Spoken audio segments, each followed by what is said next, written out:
They should head back inside. Black Bear laughed a bit, cleared his throat and explained, Easy we, the title of a captain is rather bothersome, you know, so we just left it to this guy Shaman. I'm superior to him when it comes to pure skill though. This really made Shan angry and he replied to Black Bear in a sarcastic manner, You're peeling acorns. Hearing this statement, Iyu was confused but kept his polite smile while looking at them. He then asked Shan curiously, He's peeling acorns?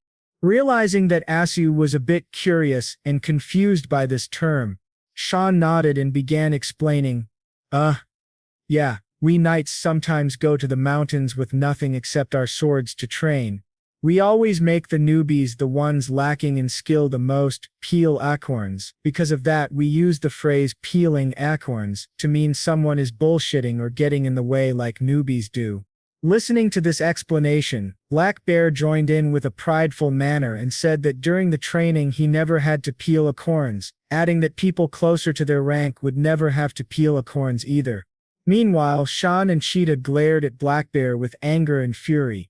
Ieyasu was a bit taken aback by this, but he was still happy for the mercenary knight, Lieutenant. Before forgetting something important, Ieyasu turned to them and said in a cheery manner, Right, we should discuss how we are going to organize our crossing of the Knots Mountains. There are a lot of things we have to think about since it's a journey with a rather big group. Let's discuss this inside. The mercenaries nodded, followed him back to Ieyasu's office, and took their seats while waiting for Ieyasu to start the discussion. As soon as Isai sat down he stated, The price doesn't matter, so let's start by brainstorming items that could come in handy on our journey. Hearing this as the start of discussion, Cheetah suggested that they buy some objects made by magic engineers. Hearing this term made Isu intrigued, and he asked, What are magic engineers?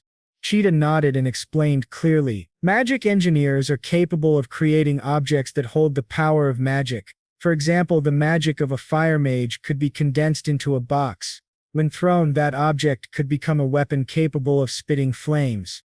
Isu was taken aback by this and gasped in surprise, pondering, does that mean Han's powers could be used as a water bottle and Ed's powers could grow a bamboo forest? Seeing that Ieyasu understood the depth of the situation, Shan then warned, Since your name has become famous because of the gems, there will be a lot of people interested in those gems. Meanwhile, Shan's lieutenants were busy chomping on chocolate and feeling delighted. Izu understood the gravity of the situation and suggested that they should prepare themselves better for the worst. Isu then recalled the wealth he had and thought to himself about the possibility of being in danger. I currently have about 5 kg of gems left, that's about 15 million won. They'll probably expect us to carry around cash as well, so they'll definitely attack us while we're on the road. Shan was also worried about the dangers, so he suggested, Don't tell anyone about our upcoming travels. Furthermore, I suggest setting up a camp for a few days before starting to cross the mountains. Asu was a bit confused about the idea of camping and questioned him. Shan nodded and explained, If someone is really planning something, they'll likely be waiting for us in the mountains, but if we camp for a few days, they will run out of patience. Isu understood the preventive measures that Shan suggested and replied, All right, I'll provide you with the money, purchase anything we might need for our journey. Shaman nodded and answered him in an affirmative manner. Shan and the lieutenants rose from their seats, bowed in front of Isu in gratitude, and expressed their appreciation. Also, thank you for healing my injured comrades, Shan added. Isu smiled, waved off the polite appreciation, and replied, I told you not to worry about it, you guys can go, I'll call you if I need anything. The Shan squad nodded and turned to take their leave, but Shan was a bit hesitant to leave the room. He turned to the chocolate that was still present in the dish, having an inner conflict about whether to take it or not. Finally, he let his desires win, excused himself in front of Ieyasu and took the last piece of chocolate, quite delighted with its taste. As Shan finally took his leave and the door closed behind him, Isu got up from his seat and gazed out of the window, speaking to himself, Wow, we're finally going to go. Meanwhile, in Han's room, Hyen was getting her hair brushed and was finally done with brushing. Morin Hatcher, who was now Hanum's personal maid, exclaimed in excitement, All done. Morin then spoke up in a complimenting manner, How can your skin be so white and fair, Duchess? Maybe it's because you bathe daily in rose-scented water, but you also smell. While complimenting Hyen, Morin suddenly felt ill and swallowed back her vomit so as not to be disrespectful in front of Hyen. This reaction caught Hyen's and Das's attention. Morin then turned to Hyen and apologized to both of them, mentioning, "I haven't been feeling well recently." Seeing this reaction, Hyen then asked her in a guessing manner, "Could you perhaps be pregnant?" Morin was shocked to hear this conclusion and felt a bit worried. Dosi was also curious and came to the same conclusion. Just to be certain, she asked Morin, "When did you have your last period?" Morin answered, "About 2 months ago." Dari nodded and then asked whether her chest hurt. Morin was unable to speak, but nodded in response to Dari's question. After understanding all of Morin's answers, Dari turned to Hyen and stated, "I think she is with child, Duchess." After listening to this news, Hyen smiled brightly and said to Morin in a cheery, jovial manner, "Seth will be delighted to hear the news." Morin smiled and laughed softly with happiness. Agreeing with Hyen, she then rushed to Seth and told him the news about her pregnancy. Seth was really happy, and both of them walked toward the office where Isu was. They knocked on the door and shared the news regarding Morin's pregnancy. Isu was a bit taken aback by the sudden news and spoke in a happy yet slightly jealous voice. "Damn, aren't you guys too fast?"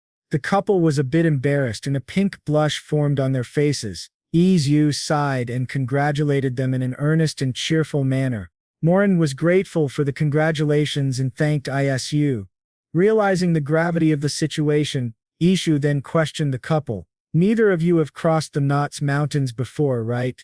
Seth and Morin shook their heads and admitted they had never crossed the Knots Mountains. Concern and worry filled Isu's heart and he spoke in a serious tone. "Will you be all right crossing the mountains in your state? It won't be easy, and at higher altitudes it will be harder to breathe because of the lack of oxygen. That could endanger the child. I don't mind if you cross the mountains after giving birth." Morin was happy with the offer but politely declined, saying, "Don't worry, sir, God will protect our child." Respecting Morin's wishes, Yi suggested that she take a carriage without luggage and take care of herself properly. Seeing the generous offer, Seth asked in surprise and then said cheerfully, "Will that be all right? I love you, Baron." Morin also replied cheerfully, "I love you too." Isu was happy with their cheerful demeanor but slightly envious. He told them to keep their love between themselves and that they could take their leave. The couple giggled at Isu and then left the room. As soon as the door closed behind them, Isu reminisced about his past. It reminded him of a beautiful lady who sparkled with happiness. His mother speaking to a young Isu, "You should meet and love a woman as pretty as your mother when you grow up," she said. Yusu's father placed a hand on young Yusu's shoulder, giving him a reassuring pat while assuring his wife that he indeed would do that. Then his father added loudly and energetically, "Listen, son. Ever since ancient times, women have fallen for men who are shy when the sun is up but active at night, like your dad." This embarrassed Isu, who yelled to his father in an abashed manner, "Geez, seriously, I'm still a middle schooler." Isu sat there alone, reminiscing about his past. Then he shook his head to clear his thoughts and made his way to his room, saying he had lots of things to do tomorrow. The next morning, as soon as Isu entered the room, colorful ribbons and shiny celebratory paper cutouts rained down on him while everyone screamed cheerfully, "Happy birthday, Baron Isu." He was surprised and asked his staff members whether they had planned the surprise party for him. Meanwhile, the main minds behind it all came forward and announced energetically, "It was Rose and Heian. We organized it together." Rose then retrieved the gift she had prepared for Isu and handed it to him. Seeing the fabulous sword, Isu was excited and mentioned how he had always wanted a sword like that. Rose was happy with his reaction. It was clear he liked the gift. Corky and the staff members then presented Isu with a box filled with letters. Isu was truly grateful and mentioned that he would read them later in private. Hyen then approached the birthday boy and said, "I prepared a small gift as well. Here, lift the cloche." Hyen grew impatient and kept pestering him to hurry up. Izu chuckled and stepped closer to the cloche, lifting it slowly while hearing Hyen's continuous urging. Finally he agreed and opened it completely, revealing a black-brown pound cake with a candle on top. Izu looked a bit confused. Hyen realized he didn't recognize the cake and explained, "It's a soy sauce cake that I baked myself." Isu was taken aback and asked in shock, "Soy sauce?" Thinking he was teasing her, Hyen turned slightly cautious and replied in a suspicious tone, "Yes, don't you think it would be delicious?" Meanwhile, Rose was captivated by the cake and exclaimed in surprise. She then turned to Isu and recalled something she'd heard before. "I heard people blow candles on birthdays in the north. Do you also do your parties like that?" Isu's face darkened with nervousness and fear, since soy sauce is a very salty ingredient, and Hyen had made a cake out of it. Still he nodded and replied to Rose, well, yeah." Rose grew excited and ordered Isu in a friendly manner, "Then let's blow." The candle was lit, and Isu made a wish. He nodded and proceeded to blow the candle out while silently praying to the gods. The polite Hyen shouldn't be allowed to make soy sauce pound cakes anymore. As soon as the flame of the candle was extinguished, everyone present clapped excitedly and shouted in unison, "Happy birthday, Baron." Hyen then quickly suggested that Isu try the cake, eager to know his reaction. Meanwhile, tempted by the cake, Rose spoke up in a famished manner. "I've never tried a soy sauce pound cake. Can I try it too?" Isu was nervous about trying it, and Hyen immediately shut down her request, saying, "No, only Isu can eat this special soy sauce pound cake. I baked a vegetable pound cake, so let's eat that together." Rose's excitement died down at Hyen's denial. She said in a pouting and rejected manner, "That's fine, Isu can have the soy sauce cake. I'll have the vegetable pound cake with the Duchess." Hearing this, a current of electricity ran down Isu's body due to fear before he turned to the vegetable pound cake. Hyen then turned to Isu one last time and patted his shoulder, saying, "Then eat well, Baron." Isu nodded at her, giving her an appreciative wink while thanking her for this amazing gift, realizing the trouble she had gone through just to bake this cake for him. Seeing his genuine smile, Hyen smiled brightly and took her leave to attend to the vegetable cakes, cutting and serving them to everyone. Meanwhile, Hyen, Rose, and the staff members were near the dining table. Isu feared for his life while taking a piece of cake on his fork. He kept glaring at it, imagining the cake as a villain laughing at his cowardice and weak will to eat it. He then took a deep breath and put the cake in his mouth, saying determinedly, "I don't care anymore." He chewed on the cake and tried to savor the flavor. After swallowing, Isu exclaimed in his mind, in mild disgust while trying to hold back the urge to vomit, "It's just bread that tastes like soy sauce." He shivered lightly from the excessive salt and turned toward Lucas, calling for him.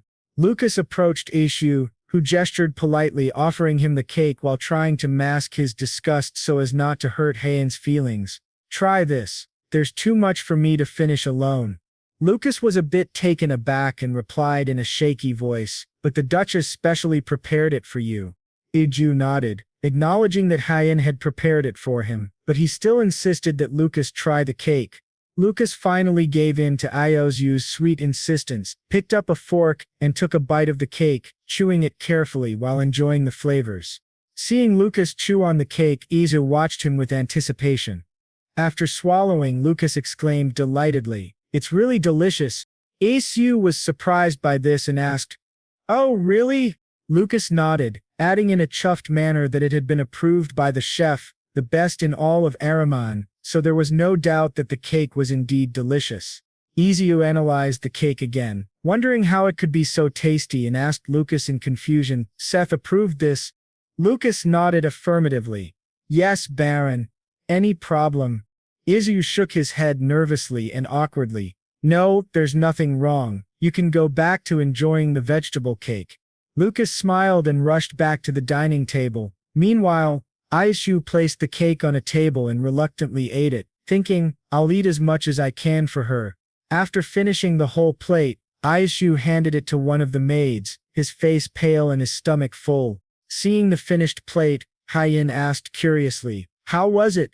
Isu told a white lie, saying it was really tasty, while thinking in mild disgust, I think I can still smell the soy sauce from my nose. Isu then called for Seth. Hearing his name, Seth quickly rushed over, taking a deep breath. Isu asked him in an energetic, cheerful manner, "Is the food ready?" Seth nodded eagerly. Isu then called for Corky and asked if he had invited the guests. Corky nodded politely, replying, "Yes." Isu smiled at them and ordered Seth to bring the food, while announcing in a jovial, loud voice, "Has everyone gathered? Just like you heard, today, October 28th, is my birthday. From now on, this day will be a festival day for our Bloom family, and we shall call it Blooming Day." As these words sank in, everyone cheered and clapped. Isu continued excitedly, "We will eat delicious food and unite with each other. I have prepared different kinds of food, beer, and wine, so enjoy yourselves." This announcement raised the happiness and excitement of the crowd. Everyone thanked and cheered for him, while some screamed in delight. With this final statement, he gestured toward the table, which was completely filled with a variety of exotic dishes, tasty-looking drinks, and breads. The table was fully set, and the feast was ready. He exclaimed in an excited and joyful manner, "Well then, let's get the party started." All the people present in the room were paying attention to Isu and his excited announcement. They all smiled and couldn't resist chuckling, showing their appreciation for this fabulous party. He then gestured for everyone to dig into the food and enjoy themselves. Rose and Heian approached the table, and seeing a new and unique dish in front of her, Rose quickly lifted a piece and exclaimed excitedly, "I want to try this first." Meanwhile, Heian was a bit taken aback by Rose's childish behavior. Isu thought to himself in a mock-teasing, sighing manner, "Still doesn't have the elegance of being the child of a count." Rose smirked and bit into the dish. As she bit, a loud crunch could be heard, and the meat inside was incredibly soft, which surprised her even more. The spices used were another amazing factor in the dish. She then exclaimed in delight, "Ha!" Seeing her reaction, the maid grew worried and approached Rose, asking anxiously, "What's wrong, my lady? Don't you like it?" Observing this, Isu intervened and assured the maid that there were no issues with the dish. He gave a knowing smirk to Rose and teasingly reading her mind said, "You're going to ask why the cook at your house can't cook chicken like this, right?" Hearing this, Rose gasped and asked in surprise, "How did you know?" Meanwhile, Heian quietly enjoyed her food, not wanting to interrupt the peaceful dinner. Rose held the chicken and exclaimed in astonishment, "Who could have ever known that fried chicken could be this delicious?" Her face turned from surprise to a frown as she said that the recipe seemed quite simple and that she doubted the chefs in her family had given their best effort while cooking. Rose continued to compliment the fried chicken, saying, "It's so savory, it's way better than the roast chicken." Isu chuckled at her overdramatic reaction to food and continued eating while observing the rest of the staff. His eyes landed on the soldiers, who were also enjoying the food. One of them yelled excitedly, not caring about formalities, "Sir, I'm going to work here until I die, not as a contract worker but as an official one. What do you think about pledging?" Shane nodded, putting the thought aside, but he was confused about the arrangement and asked Lena, "Putting aside that we are also eating, does it make sense that even the servants are eating meat?" Lena scoffed at Shan's naivety and replied pridefully, "All the servants in our family eat meat almost every day." This shocked Shan and his eyes widened at this fact. After analyzing the people around him, seeing everyone happy and enjoying the lavish meal, Shaman poured out his thoughts, "Guess he's that rich." Lena turned to him suspiciously and replied with a note of pride, "Not all rich people take care of their workers like the Baron. Our Baron is a really good man, so do your best." She then mentioned irritatedly that she had her eyes on him and would be watching every move he took. Hearing this, Shaman teased Lena, saying, "Then how about watching my room tonight too?" This infuriated Lena, and she yelled in frustration, "Crazy bastard." Meanwhile, the other staff members laughed and enjoyed this little sweet and sour quarrel. A few days passed, and finally the day to leave the capital arrived. Isu and his family prepared to depart and head toward the Ober estate.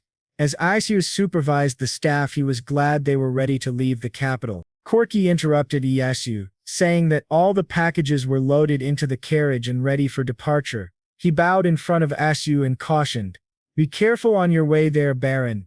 You will visit often, right? We will miss you."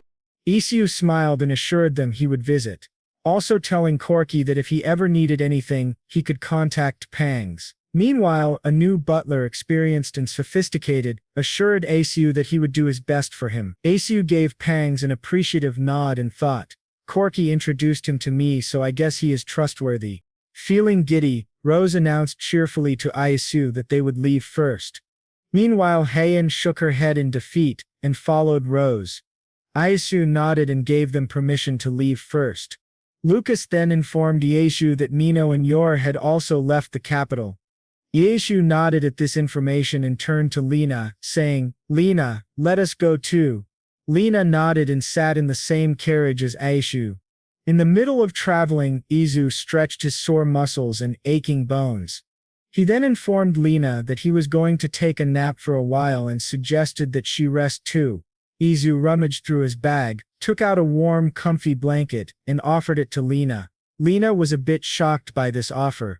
Lena accepted the blanket politely and thanked Isu for it.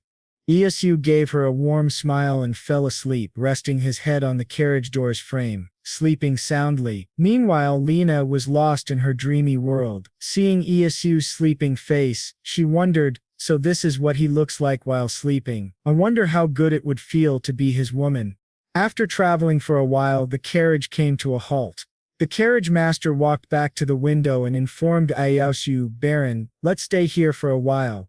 Ayaosu nodded and ordered them to prepare the barracks as soon as possible. After instructing the staff, Ayaosu stepped off the carriage, stretched a bit, and took a deep breath. Meanwhile, Rose walked up to him and spoke in a complimenting, cheery manner. "The air here is incredible compared to the city." Seeing that Han wasn't there, Ayaosu asked Rose, "Where is she?" Rose replied in a bratty manner, "She doesn't want to get down. She said it's too cold outside." Hearing this, Isu called Heian an idiot for not coming out and enjoying the views.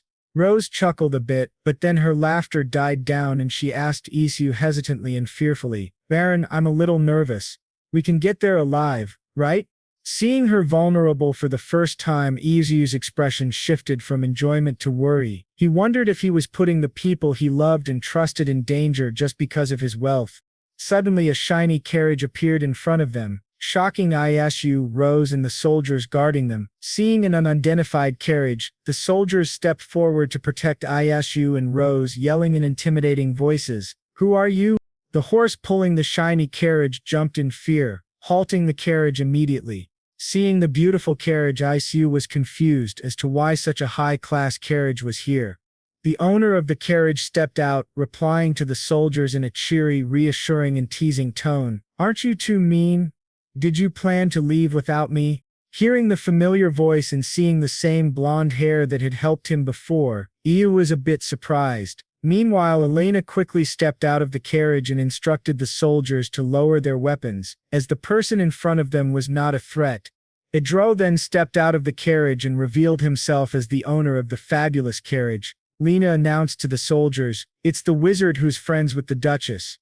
Idro quickly rushed to Izu's side, saying, "You can't leave just like that without me." Izu, perplexed, asked, "How did you?" Idro smiled at Isu and replied jovially, "Haven't you heard from Heian? I am also going with you to travel a little too." Isu nodded at this information and turned toward Heian's carriage, loudly calling for her.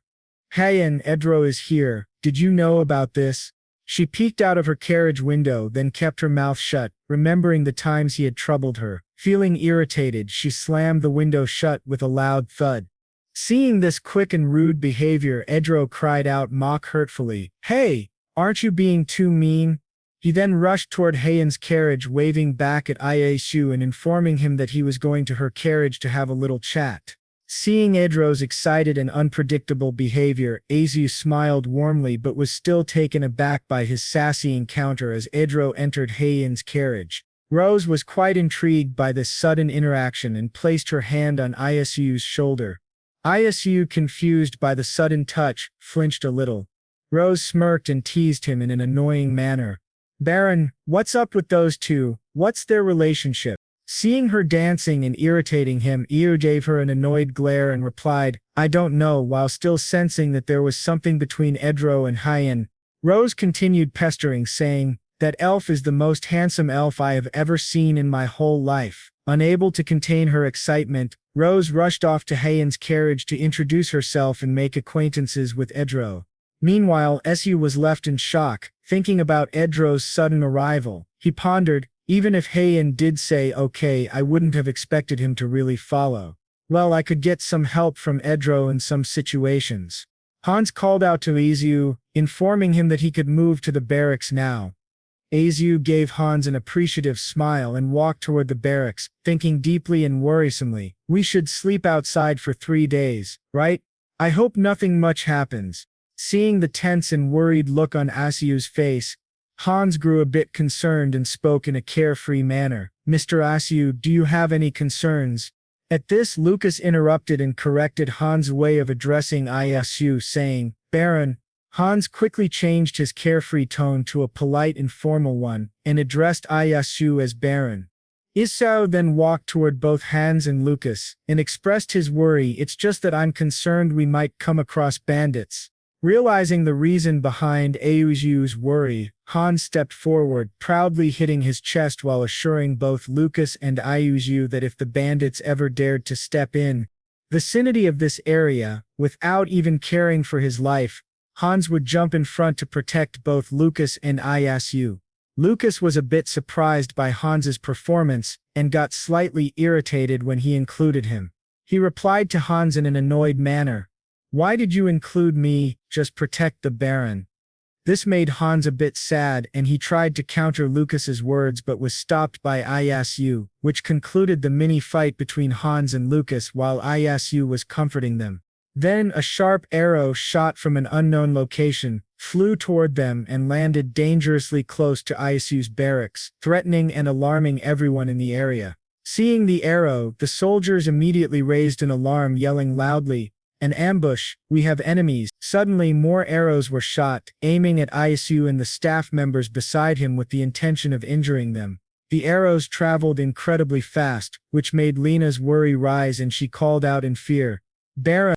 Meanwhile, the soldiers instructed the people to stop moving and lower themselves flat to the ground to protect themselves from the arrows.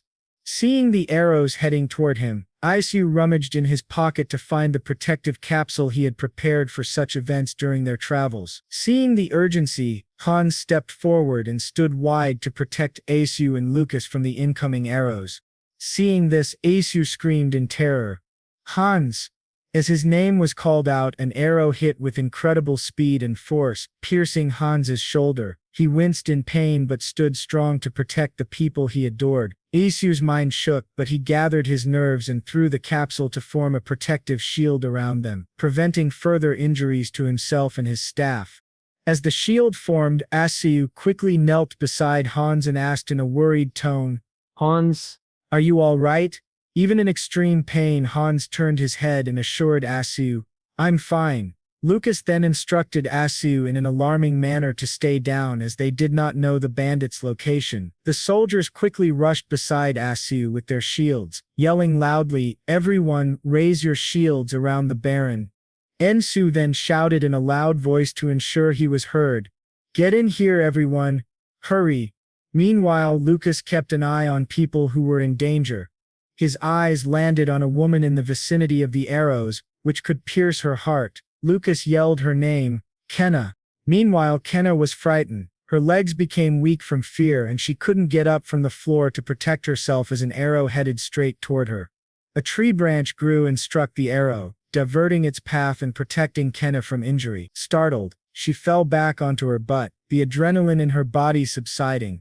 Adro then formed more thick branches, his face, strict and cold, eyes piercing blue, anger evident. Seeing the arrow deflected, Kenna relaxed, her fear subsiding. Sean quickly rushed to carry her to safety. Adro then screamed as he approached the shield, making sure Isu and the staff were safe by forming a protective layer around the area. Sean quickly carried Kenna to safety and stood behind the soldiers, instructing them to hold the shield tightly. Meanwhile, a barrier of trees and water formed around the area, shocking Isu. Hien released her mana, and the immense water surrounded the trees. She guided the water to act as support, reducing the arrow's velocity and preventing further injuries. With a flick of her wrists and precise mental instructions, the water solidified, forming an even stronger shield. Seeing this, Izu quickly turned to her and called out in shock, "Hien!" She walked toward Izu and assured the soldiers, "Adro and I made a barrier with our magic. You guys can lower your shields now." The soldiers relaxed and placed their shields down to catch their breath. Meanwhile, Izu was confused and furious, wondering who would dare attack them and why. Shan remained calm, watching the arrows with a clear mind. Counting the number of arrows, his face turned into a frown as he concluded that there were at least 50 archers. That meant there were at least 100 enemies, a number he had never seen in any bandit group. Shan then came up with a plan and turned to Edro and Heian, asking, "Wizards, how long can you maintain the barrier?" Shan answered without hesitation. For an hour, thinking to himself, Isu realized that would be enough time to reorganize. He then stated in a polite but stern manner, "I'm worried about the carriage being left outside. At this rate, they'll be joyfully taking our things. Let's get ready to fight. I hope you can help us fight." Understanding the grave situation and the danger posed to Isu, Adro nodded and agreed to help the soldiers fight. Meanwhile, Heian was also ready to defend against the bandits in the mountains. Far from Isu's location, a man rushed to the bandit leader and informed him in a worried tone, "Boss, this is different from what you said. You didn't tell us they'd be accompanied by wizards. What should we do?" The leader of the bandits nodded, understanding the situation they were in, but remembered something about the wizards and assured his worried comrade, "I've heard that wizards can't use magic indefinitely. Their mana will run out soon, so we just need to wait a little longer." With a wide grin, the bandit leader then explained in a greedy and avaricious manner, "If we succeed with this mission, we will get at least 30,000 gold." His smirk grew wider and more sinister as he recalled the conditions given to him. "You can take everything you steal, but kill as many as you can and hurt them as much as possible. That will be enough." The bandit leader, full of himself, belittled Izu's situation, doubting his identity. He thought to himself, "I heard he has millions of gold and does jewelry business. We'll make this one big score and live the rest of our lives peacefully." Realizing that by now the wizard's mana might have run out and the protective shield could be gone, the bandit leader yelled in greed and excitement, cheering his fellows, "Everyone, go toward the carriage." The bandits shouted their war cry and rushed to steal and pillage all the fortunes. Seeing the bandits approaching, Shan prepared his soldiers to protect the wealth and move the important items to safety inside the barrier. Meanwhile, inside the barrier, Hans was still wincing in pain, blood pouring from his wound. Seeing this, Isu yelled in a worried and scared manner, "Hans, are you all right? Why did you do that?" Seeing the grave injury, Lucas was shocked and scared for Hans. Seeing their worried expressions, Hans laughed nervously, still wincing in pain, and assured them, "Both of you are okay, so it's fine." Seeing Hans still in pain and barely holding back his urge to scream, Asu's worry rose again, and he scolded Hans, "What are you talking about? Lena, take a look at Hans." Lena quickly rushed beside Asu and knelt down to examine the injury on Hans's shoulder. After proper analysis and seeing that it hadn't hit any vital joints, Lena broke off the arrow while instructing Hans in a strict voice, "Don't pull it out. Stay like this. It could bleed further if you pull it out." Realizing his heroic actions had backfired, Hans nodded, a few tears of disappointment falling from his eyes. Shan and his squad were ready to take down the bandit squad and charged with profound determination and anger. A fierce battle ensued, filled with loud war cries, yelling and grunting. Swords clashed, some were heavily injured, while others sustained mild injuries. The battle went on for a long time, but the result was predictable. Shan's mercenary squad, now reinforced by Isu Blom's royal guards, emerged victorious. Seeing the end of the battle, Elena turned to the battlefield and exclaimed in relief, "The battle is almost over. They're big in numbers but weak." Hearing this, Hien felt relieved and in a tired and exhausted manner while shielding herself from the sunlight said, "That's a relief. I'll take some rest first." Seeing Hyen weakened and pale from using a large amount of mana, Lena quickly rushed to support her. Hyen then called out to Adro. Meanwhile, Adro, pale and very weak from exhausting his mana, fell to the ground with a loud thud. Despite her own fatigue and pale appearance, Hyen still had the energy to walk and stand straight. Seeing Adro's lazy action, she asked in an irritated manner, "Don't you have any pride?" Adro, so exhausted that his voice lacked life, replied, "Look at the situation, I'm really tired." Both wizards were completely drained, and the magic they had used was gone. Hyen's water magic evaporated, while Adro's tree branches sank back into the soil. Seeing them exhausted but still standing, Isu intervened and assured them that the battle was over.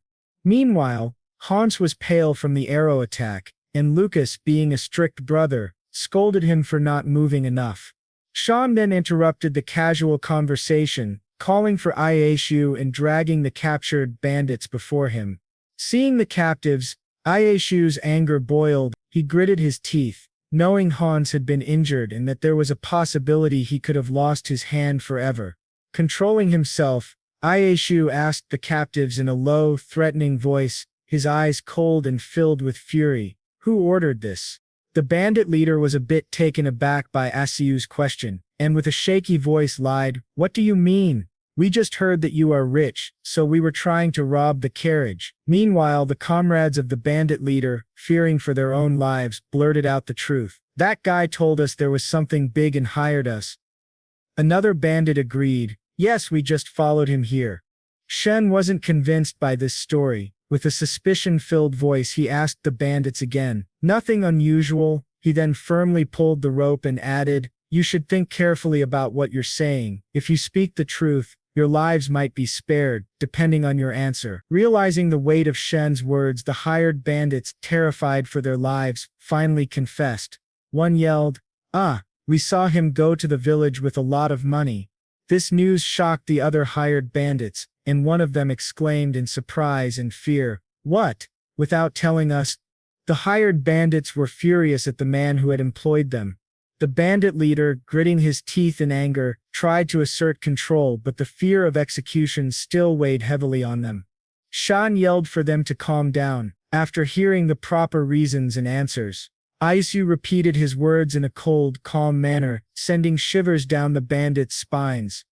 "You received a large amount of money from the village. That can only mean someone hired you." Listening to Isu's prediction, Shan was impressed and silently agreed with him.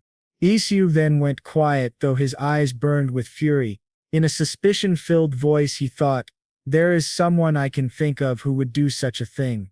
He then turned toward Lena and asked in a stern yet polite manner, "Lena, what do you think we should do about this situation?" Lena calmly analyzed the situation and concluded that they should change their location immediately, as they were still within the bandits' reach. She also assured Isu that they would find the person responsible for the attack as soon as possible. Shan bowed in front of Isu and informed him, "I'll take care of the bandits who dared attack the Bloom family." Meanwhile, the bandits were shocked. Having expected Shan to release them, they questioned him about their freedom, but Shan, with a cold and terrifying voice, slammed their request down with a strict no.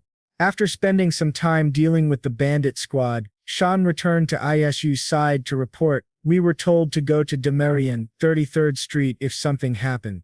Isu was stunned by this information and asked how he had found out. Shan nodded and replied politely while lying about his methods.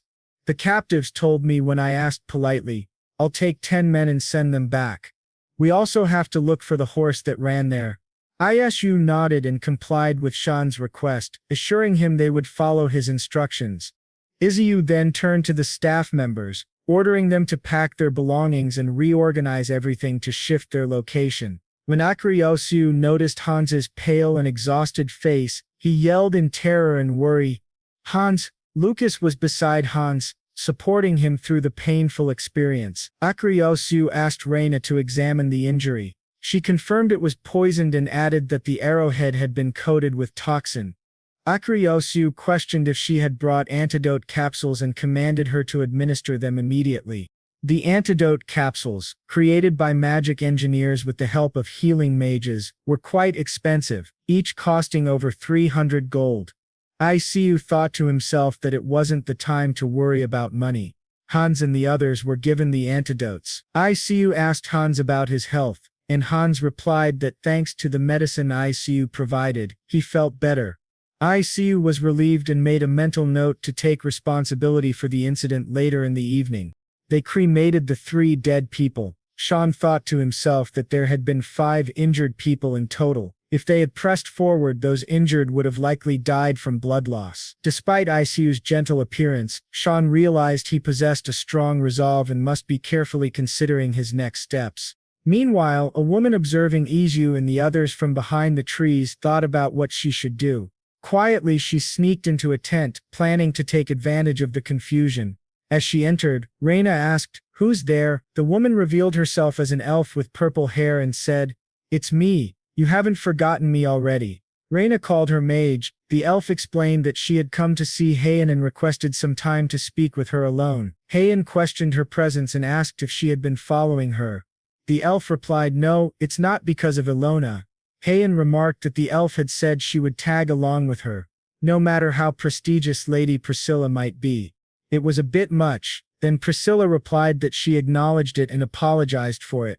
Heian again repeated her question, asking why exactly Priscilla had been following her. Priscilla, embarrassed, lightly punched the back of her own head in a silly manner, and revealed, "I made a big show about staying at the Imperial Palace for the greater good, but I was too curious to hold back, so I planned to take a look at the palace and then return." Priscilla thought to herself that it was the first time she had felt such a feeling of peace, as all her worries had vanished. She had been exhausted from the guild's dangers and the responsibility of finding freedom for her people, and she just wanted a brief moment of release. Priscilla noted that seeing the injured people, she thought her help might be required. Heian replied that she could accompany her. Priscilla questioned whether it would be okay, and Heian replied that she would inform the Baron that they had actually planned to travel together but had been delayed. Priscilla remarked that if Heian would do that for her, she would be grateful. Heian then noted that honestly she couldn't fully trust her, as Priscilla had previously sold her own kind to the Emperor and had followed Heian without her permission. Priscilla, buried under the stones of guilt, replied that if Heian could not trust her completely, she would give her a necklace. Heian asked, "What is it?" Priscilla replied, "It's an elf's tear life, a stone created by condensing the amniotic fluid shed when an elf is born. It is rumored to grant a single escape from death. The Emperor always carries one with him." Heian remembered that her stepmother had sold her mother's necklace to the royal family. Priscilla then asked, "Is this enough for you?" Heian replied, "Yes." Priscilla asked if she was really going to take it and added that she would return it later. Heian replied, "Who knows? It depends on Lady Priscilla." Priscilla remarked that Heian was more ruthless than she had expected. Heian replied that it was Priscilla who had given her the opportunity. Heian then noted that they should head over to the injured people, as Priscilla healed them one by one. Isu and Edib, observing her from a distance, noted that not all mages were close with each other, so why hadn't she come together with the others? Ed responded, "What is Akriosu talking about? I've never even met that elf before." Isu realized that not all mages knew each other. Ed added, "Having a healing mage here gives me peace of mind. I'll finally be able to sleep well tonight." Meanwhile, Kenna was yelling that she shouldn't have tagged along and that it was absurd that 3 people had died. Lucas screamed back at her, asking if she was blaming the Baron. Kenna replied that she was being honest. She continued, "If we had stayed in the city, none of this would have happened." Lucas remarked, "You're really the worst." Hans, just observing, remained quiet. Lucas verified that the Baron hadn't forced her to tag along and that Ashu himself had said many times it was fine if she didn't want to cross the Knots Mountains with them. Kenna responded, "Izab told us it would be tough, not that we would die." Lucas yelled at her to stop. Kenna, begging for scraps, yelled at him, asking if he had just said that to her. Lucas replied that he had more to say, and then Kenna was slapped. It was the head maid who had slapped her. Kenna cried, devastated. The head maid screamed at her, berating her. She accused Kenna of letting a few meals with the Lord go straight to her head. The head maid asked if Kenna realized how expensive the antidote capsule she had taken earlier was. She explained that the capsule was so expensive that Kyle would need to scrub floors for 300 years to afford it. Kenna stood silently, ashamed. The head maid added, "Who do you think paid for the cloak, socks and moccasins you were wearing?" She concluded, "Once we descend the mountain, Kenna's fate will be decided." Early the next morning, as the sun shone brightly, Kenna pointed something out to the MC and exclaimed, "Look over there." She revealed that it was her family crest and instructed the group to stop. Excited, she ran down from the carriage and leaped into her father's arms. Joyfully, her father enrexed her tightly and asked if she was hurt. She replied cheerfully, "Not at all, I'm completely fine." Kenna then asked her father why he had brought so many supply wagons. He explained that he had heard about the attack and had come prepared with extra supplies. Smiling, Kenna remarked that she had expected as much from her father. She expressed her desire to ride in her father's wagon, but he gently declined, explaining that he needed to speak with the MC first. The MC was taken aback by this. Turning to the MC, the Count said, "Let's move." The MC responded with a simple yes. Inside the cart, the MC apologized to the Count for causing so much trouble. The Count dismissed the MC's concerns, saying, "How could it be the Baron's fault?" He further added that such incidents happen when crossing the mountains. The MC then asked if he suspected the Central Force to be behind it. The Count replied that the Shonen family had spies planted on the Pat side, and that he had heard rumors that the Baron's mercenaries were keeping an eye on Number 33, Demarian Street. They also had various agents stationed there. The Count reassured the MC that they would soon find out who was behind it. The MC nodded in agreement. While traveling in the carriage, the MC noted the road and asked the Count, "Wasn't that road unpaved before?" The Count replied that he had pressured them to pave it. The MC said he didn't want them to travel on a rough road for 2 or more weeks. He sighed in relief and said that when he returned to his territory he would ensure proper roads were built immediately. The Count smiled and said that was a great idea. He then asked if they should head straight to the Ober territory. The MC replied affirmatively, "Of course." As they entered the Ober territory, the MC glanced out of the cart and remarked, "We're in the Ober territory now." Karaki corrected the MC, saying they should call it Bloom's territory from now on. Karaki looked outside and remarked that it was the perfect place for a fresh start, as the weather was warm too. The MC admitted that he had been worried he might have brought them to a place that was too rural. Karaki reassured him, saying that even if they had stayed in the city it would have been hard to live decently without the MC. Thanks to him they were in this warm region. According to Karaki, they were lucky. The MC smiled and said they should take things slow and steady there. However, Karaki chuckled, knowing the MC wouldn't do that. Laughing, the MC replied, "Then we should get started right away." Looking out again, the MC noticed multiple people gathered around the supply area. Karaki responded, "There must be dozens of soldiers there." The MC asked, "Has Count Meddub's management been withdrawn?" Karaki confirmed, yes, starting from today they would follow the Bloom family's orders. He added that he had heard the Count was still unmarried but incredibly wealthy. Karaki then suggested that they should greet the residents in front of the manor. The MC agreed. As the MC stepped out, the gathered people welcomed him warmly, addressing him as Lord and kneeling before him. They asked him to take care of them from then on. Surprised by the gesture, the MC replied humbly, "Likewise, I look forward to working with all of you." The MC felt a sense of renewal and thought to himself that something new was beginning. Turning to his people he said, "You've all worked hard to get here, we should head inside and unpack."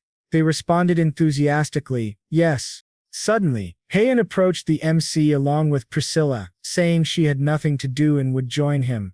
The MC replied that he didn't have anything to do either, so he would go along with her. However, their conversation was interrupted by Ed, who asked the MC where he was heading and demanded to join them too. Then Ed noted Priscilla, and asked for the name of the healer, as they should at least introduce themselves. The MC suggested exchanging names to avoid confusion. The healer, however, coldly replied, "My name is Priyula. You should remember that for now." Observing her demeanor, the MC thought to himself, "Why do mages have so many secrets and act so aloof?" It reminded him of when he first met Heian. The scene shifted to a beautiful waterfall. The group marveled at the surroundings, with lush greenery, vibrant flowers and a serene lake. Priscilla was mesmerized by the view and jumped into the lake. Ed turned to Heian and asked, "Is it alone?" She confirmed, "Yes, it is." Ed expressed his eagerness to explore the lake and jumped in. The MC asked Heian if she was going along, but she replied that there was something she needed to ask first. She asked, "Can the elves stay here?" The MC replied, "Of course. You don't need to worry, just make yourself comfortable." Heian added that if all the elves gathered there, it could become dangerous. The MC, smiling, responded that if things got risky she wouldn't just sit by and watch. Heian nodded, saying, "Of course not." The MC concluded, "All right then." As they both looked at the pool where others were swimming and enjoying themselves, the MC told Heian that from then on, that hill and the surrounding areas were designated as the elf zone, and they were free to use it. Heian smiled and asked, "Are you sure that's okay?" The MC replied, "Yes." Heian then remarked that she wouldn't forget his kindness and that if he ever needed help with magic, she would assist him any time. The MC smiled and replied, "No, there's no need to force yourself. I don't want to become a dictator." He shook his head and explained that what he desired was honest magic, but humans' greed knows no bounds. Depending on magic might turn him into a slave to power. Yen replied, "No," and then told the MC that the emperor exploited their weaknesses and forced them before, but this time they owed him a debt, so it was only right to repay it. Then Heian looked toward the waterfall and explained to the MC that Elf Hill had a depth and meaning far greater than he might realize. The MC asked, "Wouldn't it be nice to clean the area and build something there?" Yen agreed and responded that he didn't need to worry. She further added that she would stay within the designated area. The MC furiously replied, "Of course not," and told him that she had instructed Ed to sleep in the room next door. The MC frowned. "Why are you suddenly bringing up Ed?" Yen clarified, "Ed isn't my type." With that, the MC calmed down. Yen then chuckled and teased the MC, asking, "Why do you like him so much?" Embarrassed, the MC stammered and replied, "When did he ever say that, and why are you laughing?" With a bright smile, Heen replied, "Even without overthinking it, he is amazing." Hearing this, the MC felt unexpectedly happy. He asked himself if he had always been that simple-minded. Extending his hand to Hein in a kind gesture, the MC said, "We should live well together here." Hein replied, "Yes," and grabbed his hand firmly. Later in his office, the MC pondered over the dimensional gate. "What should I do with the last remaining gate? Should I just open it in the basement?" He thought, "If I manage to connect the basement to Elf Hill, it could provide safe access during emergencies." He then looked around and realized that this place was incredibly extravagant. Karuki exclaimed, "Look at that beautiful chandelier, the fresh glass windows and the stunning marble floors." The MC realized that Karuki loved it, and that the previous owner had spared no expense. Just then someone knocked on the door and announced that the architect the MC had mentioned had arrived.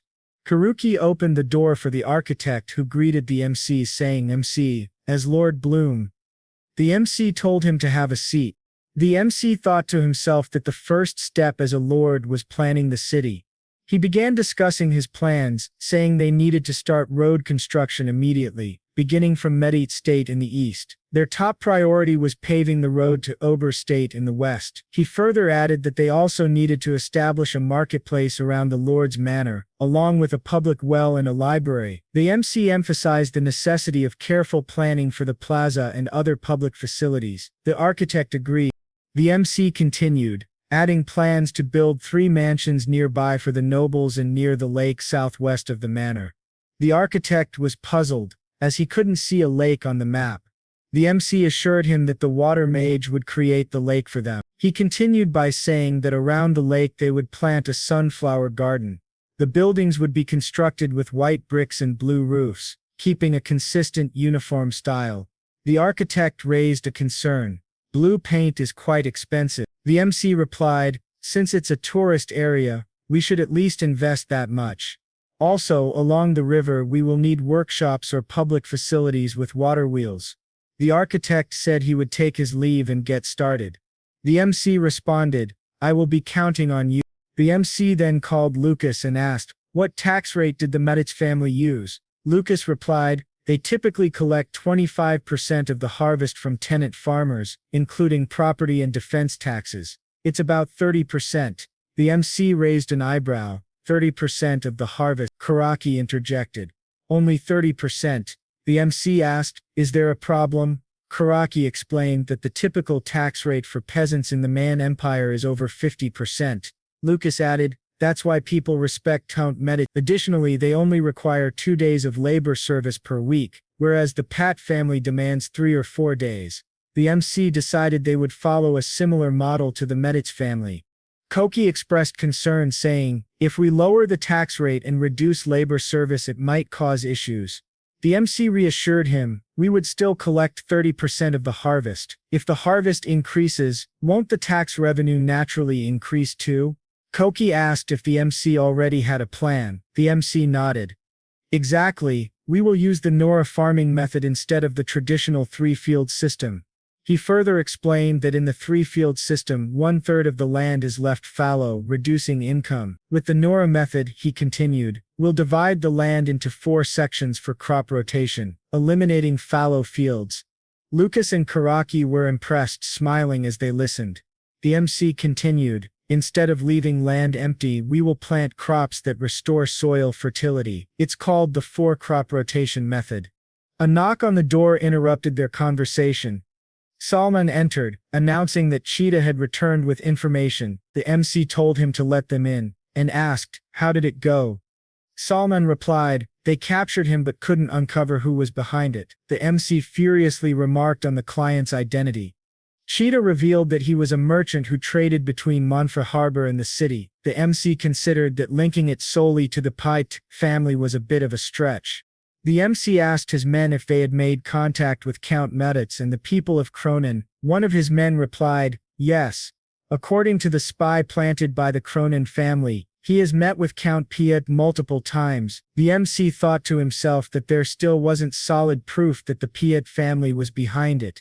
He reconsidered whether he should let the matter slide. Then he told his men, you've done well, take some rest. They replied in unison, yes, Lord, and left the room. The MC then asked if all the village chiefs had gathered. The chiefs greeted him respectfully. The MC told them, please have a seat. As everyone sat down, the MC said, getting straight to the point, he began asking if they had brought the family registries he had requested for each village. The chiefs confirmed, yes, my lord. The MC explained that the population of Hongam was approximately 1,300, with 12 villages of about 100 people each. From then on, they would conduct a census every year. He further added that only those registered would receive the benefits as residents of this territory. The MC expected them to compile the data. The MC thought to himself, they must be wondering why I bother registering them if it just means more taxes. He added aloud that they planned to start providing soap on a regular basis. The village chiefs paused, clearly mesmerized. The MC continued. Each person would receive half a pound of soap, so a family of 4 will receive 2 leb. The oil for the soap will be extracted from sunflower seeds, which should be sufficient. The chiefs listened intently as the MC explained further. Currently soap costs 1 gold and 5 silver per pound, a significant expense for farmers. However, anyone caught reselling the soap will face severe punishment. Traditionally, nobles impose high taxes on soap to prevent commoners from using it, but here it will be distributed to everyone. The chiefs nodded in understanding. The MC emphasized, that's right, just by washing your hands regularly, you can prevent many illnesses. At that moment, Lucas entered, carrying books. He handed them to the chiefs, saying these are written by the Lord himself, use them wisely. The chiefs flipped through the books, amazed by the content. Lucas explained, these books include guides on herbs, farming techniques for various crops, and even recipes. They also detail the effects of various herbs and ingredients. He then asked, does anyone here not know how to read? Several chiefs raised their hands. Lucas stated firmly, from now on anyone who can't read will not be allowed to remain a village chief. I recommend participating in the free literacy program. One chief protested, saying, "It's unreasonable, we've managed just fine without reading." Lucas shot back. "Then step down from your position as village chief." "What's the problem? The program is free." The chief fell silent. The MC stepped in, saying, "From now on we will measure the harvest of each village every year. The village with the best harvest yield, I plan to reward the chief of that village."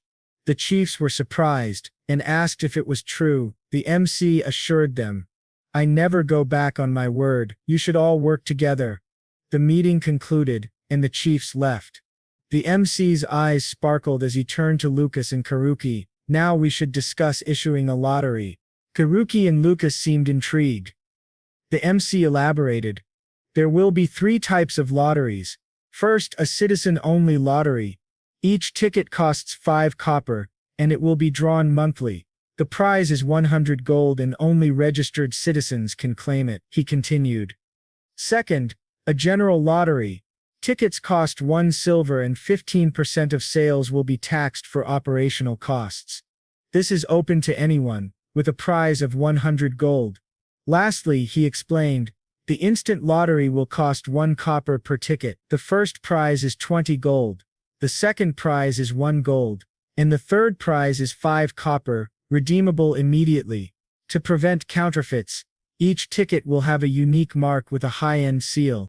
Lucas excitedly said he wanted to use his savings to buy tickets. The MC replied, "Everything in moderation is good." He then said they should think more about the winning methods. Lucas asked, "What if people find out someone won?" The MC replied, "Winners should collect their prizes quietly." Lucas then asked, "Can the prize money be spent however they want?" The MC smiled. "Of course." Karuki interrupted, "Enough," and apologized. The MC waved it off, saying it was understandable. Shifting focus, the MC asked, "How is road construction progressing?" Karuki replied, "It's going smoothly. There should be no issues reaching Medit City tomorrow." The next day, as the MC and Karuki rode in a cart, Karuki remarked that the pavement was wonderful. The MC nodded, recalling they had spent a lot of money, about 2 billion. He estimated it would take 5 years to recover the cost through tolls, but as it was his land and his road, that was what mattered. As they arrived, they were informed that Count Meditz had arrived. The MC greeted Count Meditz warmly. The Count responded casually, saying that even formalities between them should be relaxed. The MC smiled, understood, and dismissed their attendance. He thought, what does the Cone want to discuss? The Count began, "It's time to start putting pressure on the central power in earnest. My family has been expanding our territories to the northwest. You must be aware of this." The MC nodded in agreement. The Count continued, "I would like you to manage the route from Bloom territory to the seaport. After catching your breath, we will gradually absorb the Ober territory to the west of Bloom." The MC was taken aback and responded cautiously, "Isn't that area currently managed by Count's relatives?" The Count, surprised, asked, "Do you know the population of Ober?"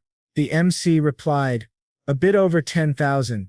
The Count agreed, "Indeed, Ober is a well-managed town." The MC added, "If it's overseen by us, it would grow even more."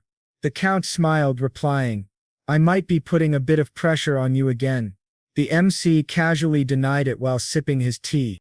The Count elaborated, "I tend to be a bit impatient, but I hope you understand. I plan to proceed gradually over the next 5 years, so take your time to think it over." The MC nodded in agreement. The Count then added, "There's someone I would like to introduce to you." The MC asked, "Who might that be?" The Count gestured toward the door and said, "Come in." To the MC's surprise, it was the merchant Seal. Shocked, the MC asked, "How could he come all the way here?" The merchant smiled and said, "We meet again." The Count invited Seal to sit. Still puzzled, the MC asked, "Is this true?" The Count explained,